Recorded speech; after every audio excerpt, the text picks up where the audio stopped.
Welcome to iDream media. So జనరల్గా కొందరికి కళ్ళు ఎప్పుడు కంటికి ఎలర్జీ వస్తూ ఉంటుంది, కళ్ళు మండుతూ ఉంటాయి, కళ్ళు డ్రైగా అయిపోతూ ఉంటాయి.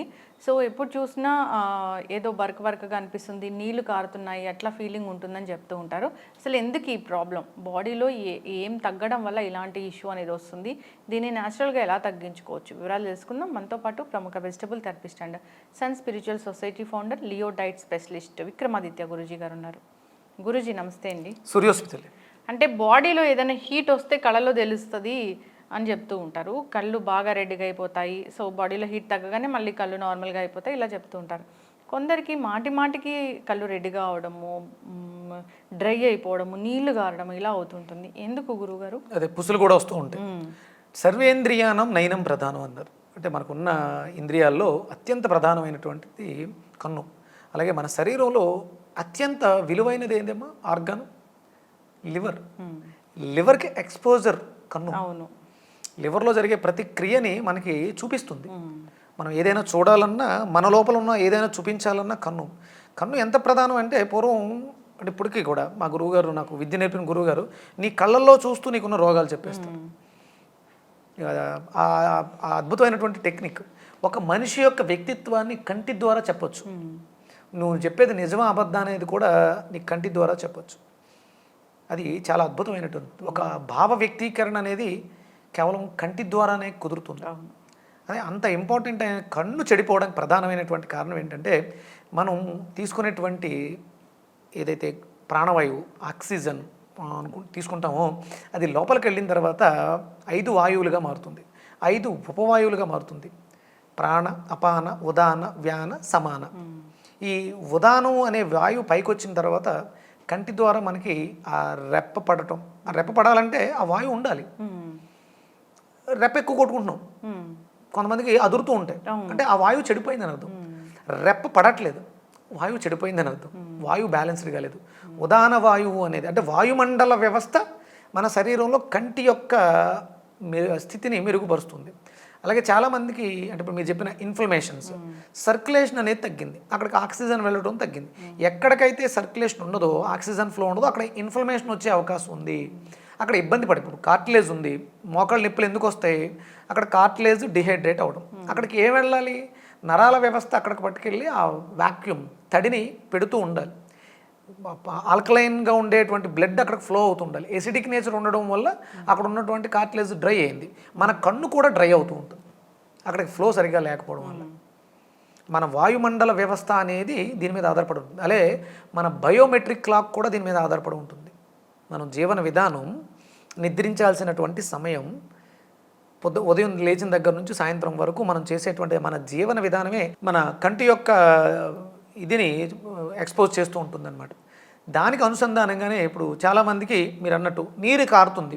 అంటే నీరు కారటం అంటే ఏంటి, కన్ను అడుగుతుంది, ఎక్స్ప్రెస్ చేస్తుంది, నా లోపల నాకు వాటర్ కంటెంట్ తగ్గుతుంది, డ్రై అవుతుంది, ప్లీజ్ ఏదైనా చెయ్యి అని కన్ను చెప్తుంది. మనమే మీకేమర్థం అవుతుంది, అప్పుడు బయట నుంచి పట్టుకెళ్ళి ఐ డ్రాప్స్ వేస్తాం. ఇది కాదుగా, మీరు వేసిన 2 చుక్కలు కాసేపు కొంచెం తేటగా ఉంటుంది, ఐ కూలని రకరకాలు వేస్తూ ఉంటాం. కాదు, మీకు అక్కడ దానికి కావాల్సినటువంటి తేమని ఇవ్వగలగాలి. ఇప్పుడు మన దాంట్లో పైన చేస్తున్నటువంటి ఆయనకి కన్నుకి ఇబ్బంది ఉన్నప్పుడు చెప్పాను నేను, కొంచెం ఆయిల్ వేసుకుంటే రెడ్డిష్ తగ్గుతుంది. కానీ ఆయనకున్న ప్రాబ్లం ఏంటి, లివర్. ఇంటర్నల్గా లివర్ డిహైడ్రేట్ అవుతుంది. మీరు తినేటువంటి high spicy foods, fry foods లివర్ని పాడు చేస్తున్నాయి. అది కన్ను చూపిస్తుంది. మనం కంటి ట్రీట్మెంట్ చేస్తాం. మనం చేయాల్సిన ట్రీట్మెంట్ లివర్కి చేస్తే కళ్ళు బ్రైట్ అవుతాయి. ఇప్పుడు మనకి పచ్చకాయలు వచ్చినాయమ్మా, ఎక్కడ ఎక్స్పోజ్ అవుతుంది, ఎక్కడ తెలుస్తుంది, అంటే లివర్కి జరిగే ప్రతి ప్రక్రియ మనకి కళ్ళలో తెలుస్తున్నప్పుడు మనం ట్రీట్మెంట్ చేయాల్సింది కళ్ళకు కాదు. కళ్ళు పచ్చగా ఉన్నాయని పాలు పోస్తే తెల్లగా అవ్వు, లివర్ని బాగు చేసుకుంటే తేటగా అవుతాయి. అందుకని జాండీస్ వచ్చినప్పుడు ఏం చేస్తాం, ఉప్పు, మసాలాలు, కారాలు, ఆయిల్స్ లేని ఫుడ్ తీసుకుంటాం, ఈజీ డైజెస్టబుల్. కళ్ళకి ఏదైనా ఇబ్బంది వచ్చిందంటే మీరు తీసుకునే దాంట్లో ఫ్యాట్స్ చెడిపోయినాయి, ఆయిల్ చెడిపోయింది, అందుకని ఆయిల్ వాడటం మానేయాలి, మాంసాహారం ప్రోటీన్ తీసుకోవడం మానేయాలి, తేలికగా జీర్ణం అవ్వాలి, దానికి శక్తిని ఇవ్వాలి, అందులో తేమ ఎక్కువగా ఉండాలి. అందుకని మనం ఎక్కువ ఈ కీరా, ఇప్పుడు కీరా కళ్ళు వేడిగా ఉన్నాయి, కీరా స్లైసెస్కి కట్ చేసి కళ్ళ మీద వేస్తారు, కంటి వేడి తగ్గుద్ది, మరి లివర్ వేడి ఎవరు తగ్గిస్తాడు?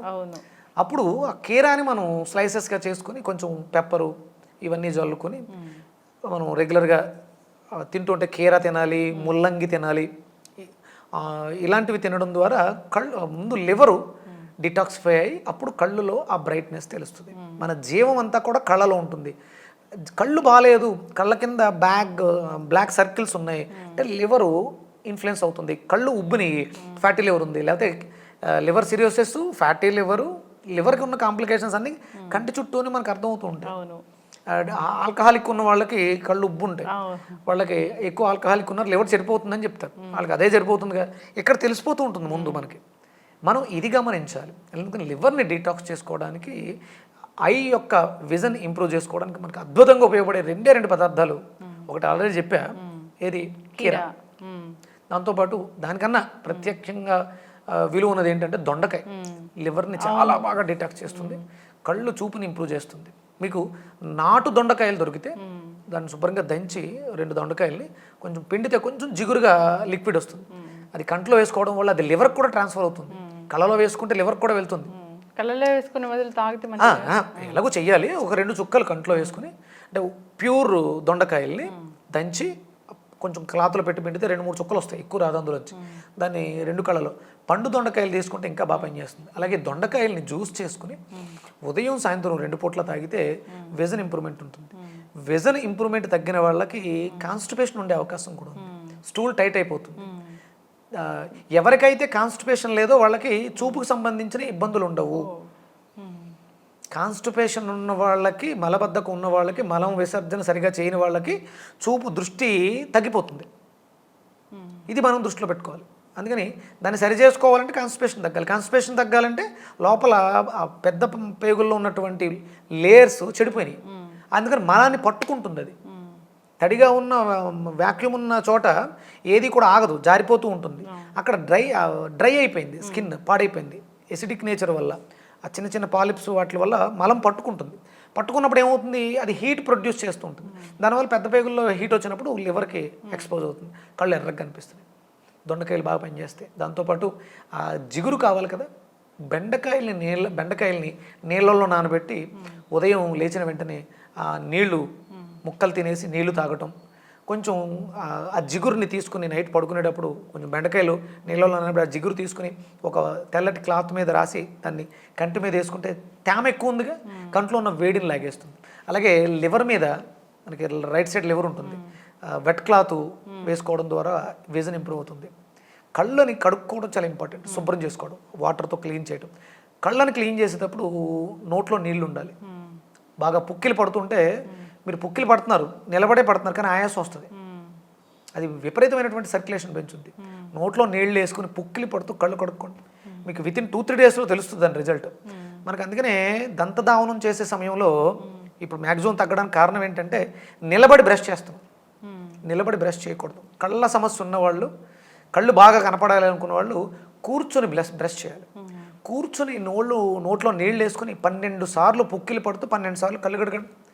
వితిన్ 1 వీక్ 10 డేస్లో మీకు మంచి రిజల్ట్ ఉంటుంది. అంటే మరి ఇంతకుముందు చాలా చెప్పా, పొద్దుటే లేసి స్పిట్ కంట్లో పెట్టుకోండి, నో యూజ్, నాకేం పని లాభం కనపడలే. అంటే నాకు కూడా ఆ ఇబ్బంది ఉండేది.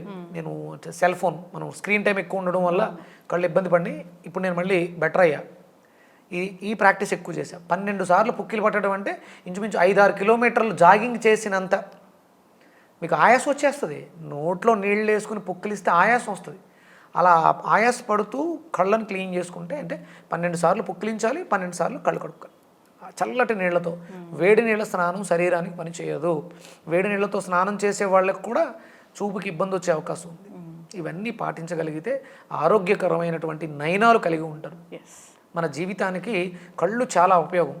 లేని వాళ్ళు అంధకారంలో జీవితంలో మగ్గిపోతూ ఉంటారు. దయచేసి కంటిని పాడు చేసుకోవద్దు. మాంసాహారాన్ని, గుడ్లు, చేపలు, అది ఇది చాలా రకాల చెత్త ఉంది. దయచేసి చెత్తని తినకండి, చెత్త చెప్పే మాటలు వినకండి. కళ్ళను కాపాడుకోండి. కళ్ళు బాగుండాలంటే లివర్ బాగుండాలి, లివర్ బాగుండాలంటే మాంసాహారాన్ని విడిచిపెట్టాలి. చక్కటి ఇన్ఫర్మేషన్ గురువు గారు. సో ఏదైనా ఎక్స్టర్నల్గా ఒక ప్రాబ్లం తెలుస్తుందంటే ఇంటర్నల్ ఆర్గాన్స్ డ్యామేజ్ అవుతున్నాయని అర్థం. దాన్ని తెలుసుకుని దానికి మనము సరైన దానికి పరిష్కారం కేవలం Leo diet, living energetic organ diet. సింహంలా ఉందాం, సింహంలా తిందాం. అంటే సింహం మాంసం తింటుందని మనం మాంసం దానికి దొరికింది అదే తింటది.